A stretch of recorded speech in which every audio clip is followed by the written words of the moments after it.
everybody. It's my great honor and pleasure to be part of this conference with you here today. I have created a film to share with you. It's about 20 minutes long, and it's on the topic of the future of artificial intelligence and meditation, and I hope you enjoy it.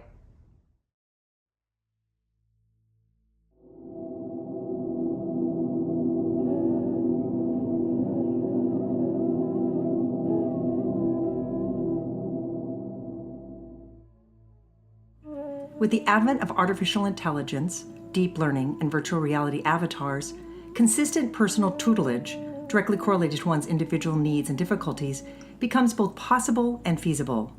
Although at first this might seem disconcerting or undesirable, the fact is that communicative technologies have always been widely adopted over the past centuries by religious leaders, and these range from book distribution, utilizing postal services, to voice modifiers, loudspeakers and microphones, to visual magnifiers, video projections, and webinars.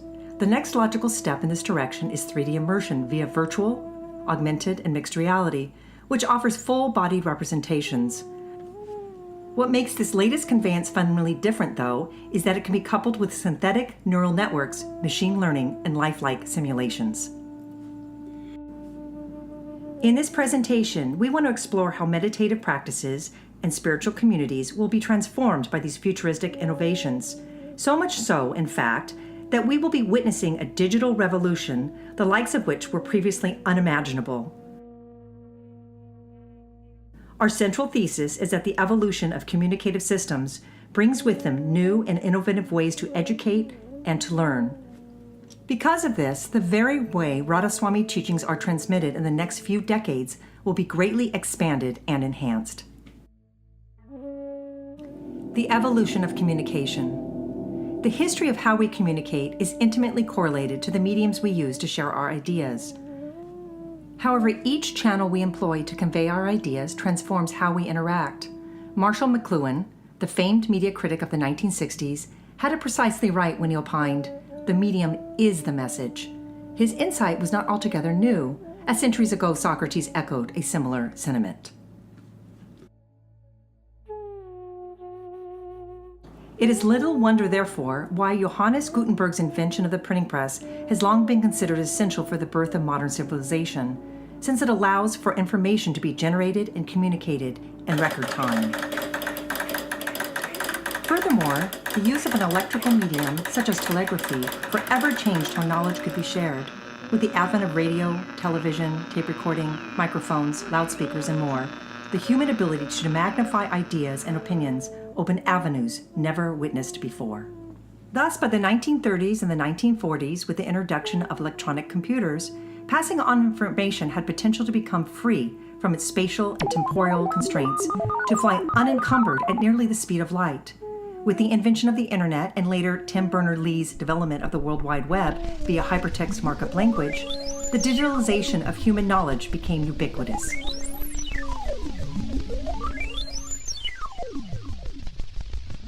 I bring all of this up as a necessary preface, since we can look back at the history of how meditational practices were taught and later transmitted to see that it has followed the evolution of communicative inventions. Spiritual teachings, no matter how esoteric, follow where technology leads. The evolution of Radhasoami communication. Although the founder of Radhasoami, Shabd, 1818 to 1878, gathered several disciples in the 1850s, he did not publicly commence open satsang until Basant Bashami Day in the mid-part of February in 1861. It is a bit unclear how Swamiji's new satsang was announced, though it appears that some sort of printed material was posted in Agra and shared. Books. 6 years after Shabd Singh's death on August 25, 1878, Raisalagram and Pratap Singh sponsored and published a large book which contains the teachings and Bani of Swamiji Maharaj. Sarbachan, which has been divided into two key sections, prose and poetry, contains the essence of Radhasoami cosmology, practices, and precepts. This book, which has gone through multiple editions and translations in various languages, has had an outsized influence on the practice of Shabd Yoga in many different branches of Radhasoami and other disassociated spiritual movements, including Ekankar. Its founder, Paul Twitchell, referred to the English version as his Bible. Postal correspondence. Given Rai Saligram's high status as Postmaster General, centered in Allahabad, it is perhaps not accidental that male correspondence became a key factor in communicating the esoteric teachings of Shabd Yoga. Starting with Swamiji Maharaj, the first Radhasoami master to express his teachings via a series of letters, utilizing the postal service has been elemental amongst almost all Radhasoami gurus in reaching satsangs and interested seekers throughout India and later abroad. The satsang of the future. Perhaps one of the most instructive ways to understand the future is to look back several decades and see how much has changed in just 30 years. In 1990, there were no smartphones, no widely used internet access terminals for the general public, no websites, no Google, no cloud computing, and the list goes on. Let us look at the evolution of satsang over the past 100 years and see how much has changed due to technological innovations. This will give us a baseline in which to project out several decades hence on how it may be conducted in the future. 1. Satsang was conducted by the guru with a small group of disciples in an enclosed space or occasionally under a tree in a nearby garden. It was a purely vocal affair, with a Shabd Yoga master discoursing from a particular passage or poem. 2. When disciples were not able to attend the guru's gathering, they would develop their own satsangs, usually reading from some holy scripture and elaborating upon its intended meaning and how it may help in sadhana. 3. Under British rule, the postal system became more reliable, and correspondence between the guru and/or his chosen representative and his disciples became relatively commonplace. 4. Traveling to distant areas became easier with the development of railroads, and decades onwards with automobiles and airplanes. This allowed the guru to visit outlying centers and towns that before took days and weeks. 5. Later, when loudspeakers became available in the 1920s and 1930s, the guru could speak and be heard by much larger audiences. This technological innovation, though it encouraged much bigger gatherings, also meant that many in the audience would not be able to be in close proximity to the guru. Thus, many had to rely more on hearing the message and less on a close line of sight of the guru. 6. With the advent of films, television, and video cameras, it provided a new way for satsangis and seekers to see and hear the guru. Today, it's not uncommon for satsangis to view their spiritual leader on closed-circuit televisions or even watch and respond to questions and answers on a specialized YouTube channel. In a sense, the guru and his message are now everywhere, at least electronically speaking. All of this leads us to what comes next. Presence. The fundamental aspect of the guru-disciple relationship is one predicated upon the feeling of presence. This is why satsangis and seekers will travel far distances to have the darshan of their master. There's a special feeling one gets whenever one comes into close personal contact with an esteemed personage. While 2D interaction, such as Zoom or FaceTime or video conferencing, do help one connect over long distances, allowing for real-time visual and audio communication, it lacks intimacy. This is where virtual reality technology comes in and why it can and will usher in a radically new form of communication. The one key feature of VR is that it provides an overwhelming sense of being there with another person, even if each are using self-created avatar representations. As Matt Sparks explains, as VR technology advances in the near future, we may no longer be able to tell the difference between reality and VR. With the advent of ever-improving VR headsets, it is quite conceivable, perhaps inevitable, that certain Radhasoami branches will adopt virtual reality as one of the primary means of conducting satsangs and connecting with satsangis. Why? Because VR provides an entirely innovative way of providing students the most intimate setting possible to experience the presence of the respective guru, with the uncanny feeling that he or she is right there with them. It is precisely because of this that VR ushers in a much more satisfactory form of communication. Virtual reality, coupled with artificial intelligence, also offers pathways never thought possible before. The spiritual teacher can produce hundreds, nay thousands of avatars that perfectly represent him and his ideals without any intermediaries. Such avatars could then offer personal instruction to the neophyte based on a consistent and explanatory interactive questions and answers.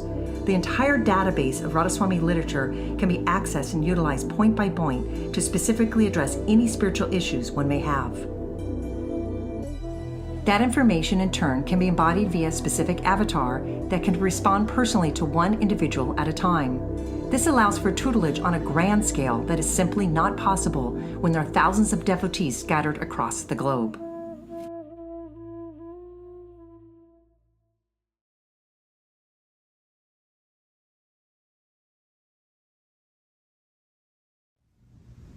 Hi, thank you for inviting me to this conference. You just watched Andrea's wonderful film. Now I've made a film for you about 20 minutes called Digital Maya. I hope you enjoy it.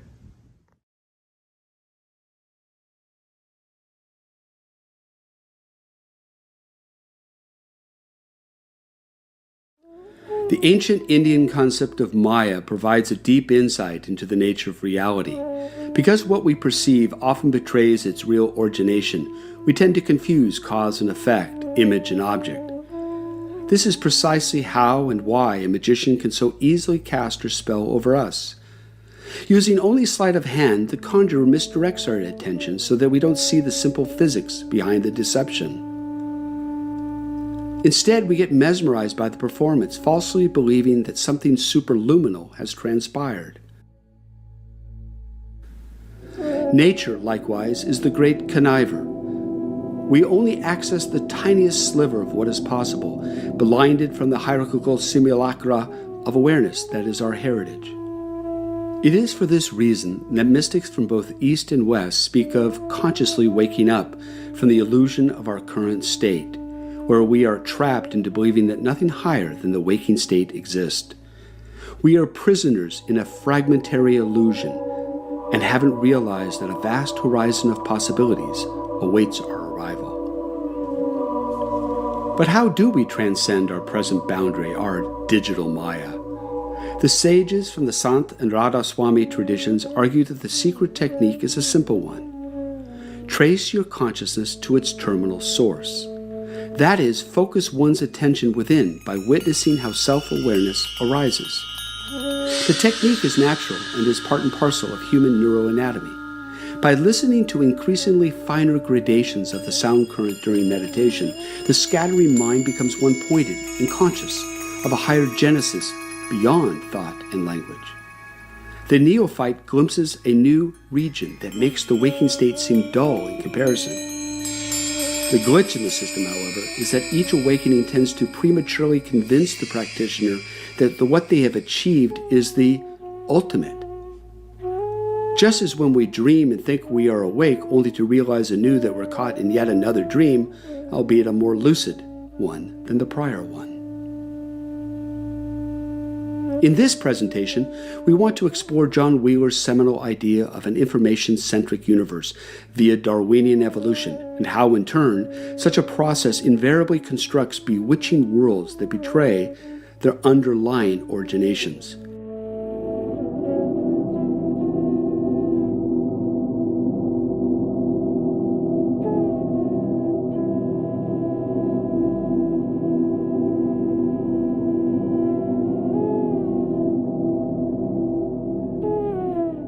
Specifically, we want to scientifically understand how Shabd yoga provides a deeper insight into the scaffolding nature of consciousness by a cascading series of continual awakenings. In this regard, we have been amply forewarned by Shiv Dayal Singh, the founder of Radhasoami, who in his many writings has pointed out that naive seekers are too easily duped by their inner sojourns and mistakenly confuse a lower and bounded insight for a higher and ultimate one. In other words, we prematurely stop our journey before it has really begun. Mystics have long argued that there's an inherent hierarchical structure to consciousness, and that deep meditation can reveal higher and higher states of awareness. Even for those of us without access to such transcendent realms, it is clear from experiences in dreaming, in semi-conscious reveries, and in peak moments that we can experience different states of lucidity. Yet each state of awareness is bounded by our sense of its relative certainty, what has also been known as the Chandin effect, so named after the late sage Baba Fakir Chand. This is why a dream can seem very real when it is happening, but much less so when we wake up. However, just because the waking state appears more certain than the dream state doesn't then mean that it is the ultimate stage of consciousness. Why? Because what gives any form of awareness its efficacy is our tendency not to doubt its distinctive ontology. And we only do this because we are at the mercy of our neural hardware, which inhibits the desire to question the reality of what transpires. If we do systematically doubt what arises within any stage in consciousness, it can then potentially elevate us to a more vibrant level of awareness or provide a new perspective on what that specific state entails or means. Yet, in whatever state of consciousness we are in, limits us from truly grasping how it originates. We are stuck, more or less, at the user interface and don't have direct access to the underlying operating system, the nuts and bolts which generates our experiences. We remain ignorant of the vast array of interconnected neurons that are necessary to orchestrate our moments of awareness. We are surface surfers in consciousness, oblivious of the physicalist operating system that underpins all that we know. There appears to be good evolutionary reasons behind why our attention can be so easily duped into believing into the certainty of an otherwise tenuous stage of awareness. In order to survive within any particular realm and respond accordingly, we are prompted to take exterior perceptions seriously. This is, of course, obvious in the waking state, where any participant that only believes that the oncoming train is a phantom ends up severely injured or, more likely, dead. Interestingly, the same also holds true to a large extent while we dream. What feels real is real, at least to the extent that we believe it so. Hence, we fight, we mate, we resist, we converse with all sorts of dream characters. We even run away from frightening apparitions in fear of getting hurt or being killed. Only later, when rising from sleep, do we dismiss such actions as illusory. It is precisely here where science and mysticism reach a crossroads. Mystics in the Sant and Radhasoami tradition have long argued that there are superluminal states of consciousness beyond the rational mind. Neuroscience has tended to dismiss these extraordinary pronouncements as hyperbole, suggesting instead that out-of-body and near-death and mystical excursions are part and parcel of the brain only. While it is generally acknowledged that such experiences do happen, a more materialist interpretation generally explains them in light of evolutionary psychology and doesn't resort to anything paranormal. This is understandable if we ground epistemology solely to our current waking state and to all that manifests within it. Yet, is it possible that we could be mistaken in reducing consciousness to its material corpus? Are there states of being that transcend our body-brain? Perhaps, instead of prematurely setting limits on what can and cannot be known about consciousness and its various permutations, it may be wise to listen to what sages in the East and West have argued is a more instructive pathway. This is the way of meditation, where we focus our attention on the source from which consciousness arises within. This first-person exploration doesn't exclude third-person analysis as such, but rather gives primacy to the very subjective experience we are trying to understand. But even here, we must be doubly circumspect, since we can too easily be fooled, confusing a cause for an effect and an image for a real object.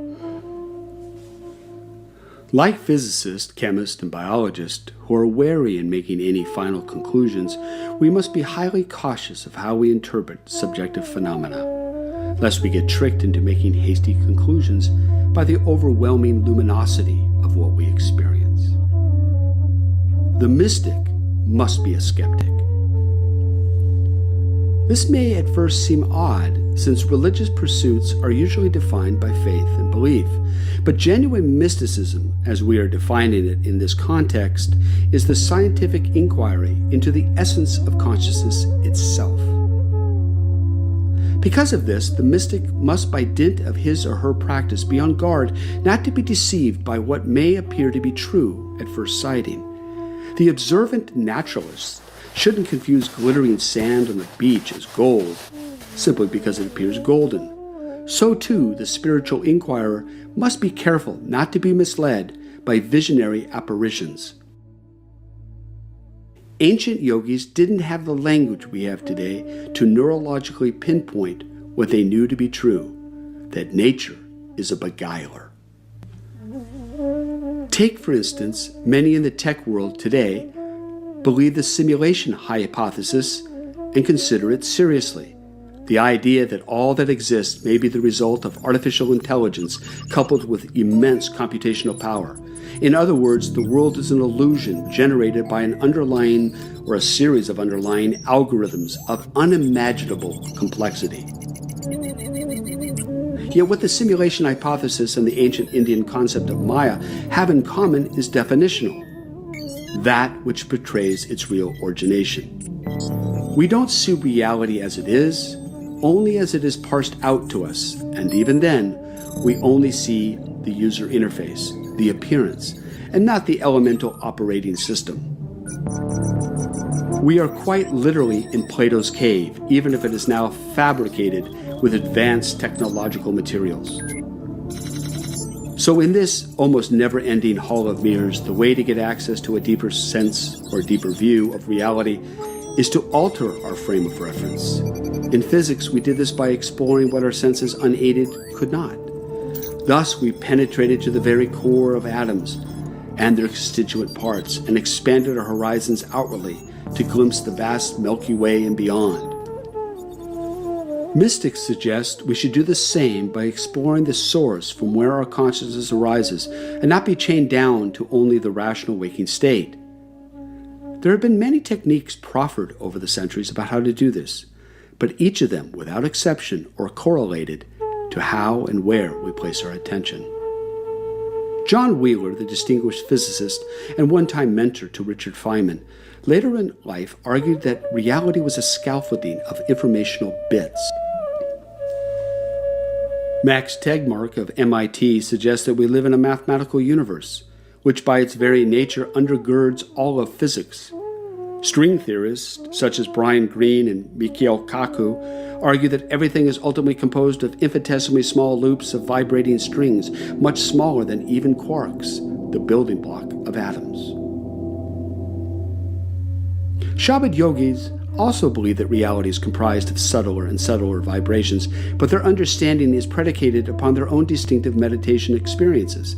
In addition, these vibrations can be heard, and when following the sound current intensely, it can open up new regions of awareness which provide a fuller illumination of human cognition.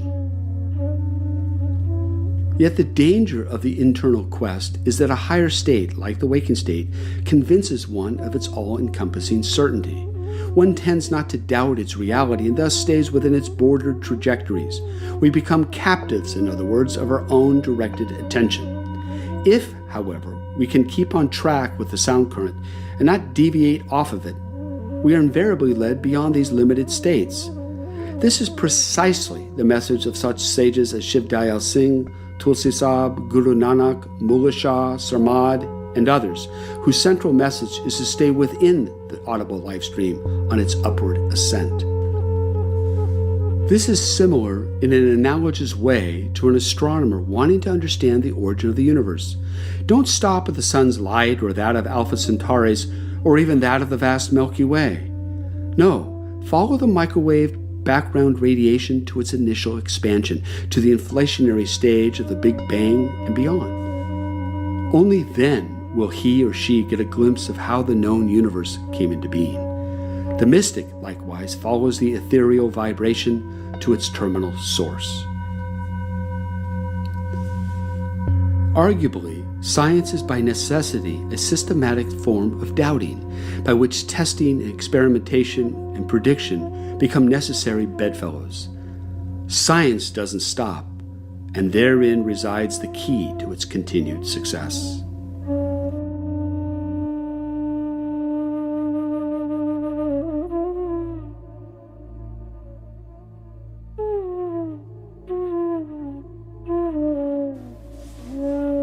In a very real sense, in order to even commence on an inner journey of meditation, particularly one grounded in Shabd yoga, one must doubt that the waking rational mind is the pinnacle of human awareness.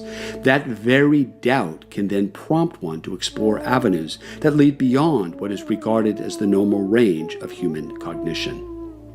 The central idea is to wake up.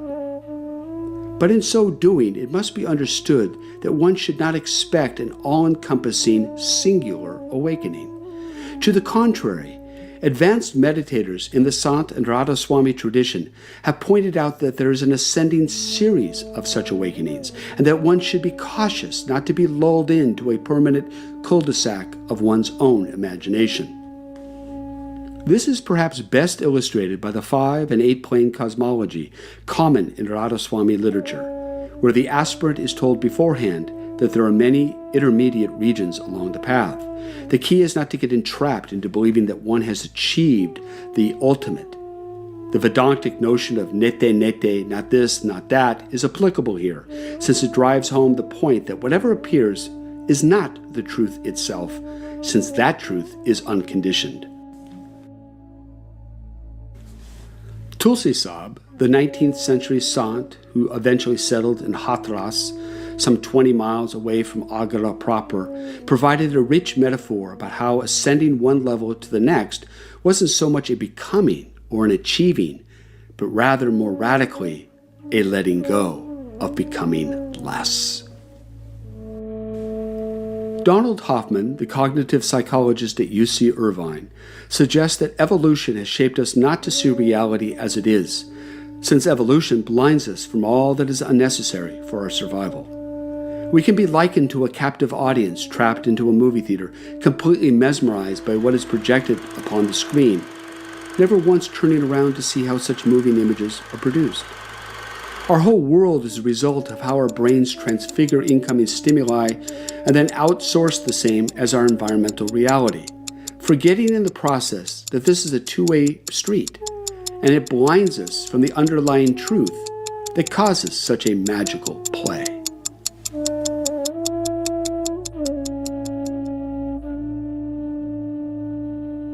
So, Shabd yoga is a way to question the boundaries of a given state of awareness and open one up to a new field of experience.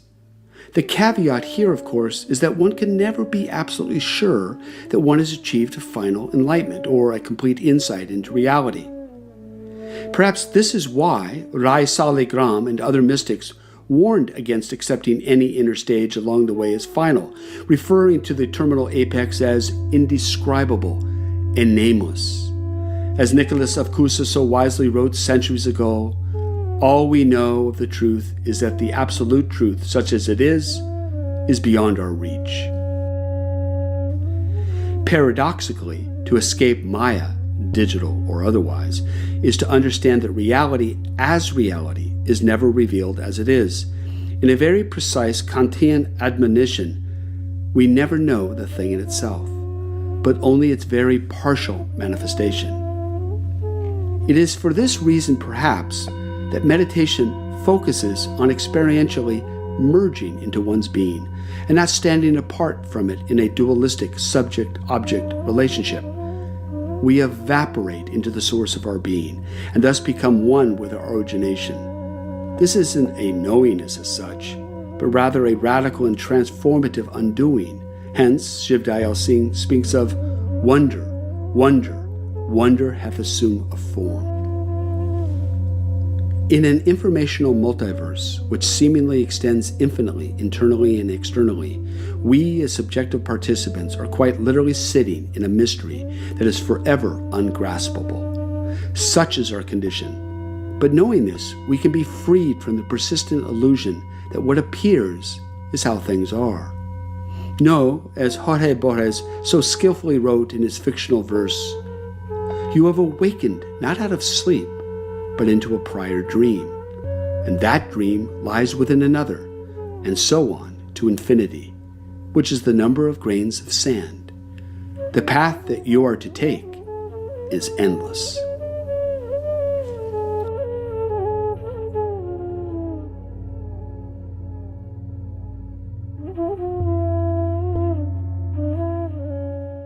Thank you for watching my film, and thank you for watching Andrea's film. I wanted to mention that we created a special website for this conference, which includes a series of books that are free as downloadable PDFs. That includes a book called Digital Teleportation and another book called Virtual Philosophy. I also wanted to mention that just recently we have published a book through Cambridge University Press called The Sound Current Tradition, which I think you might enjoy. Thanks again,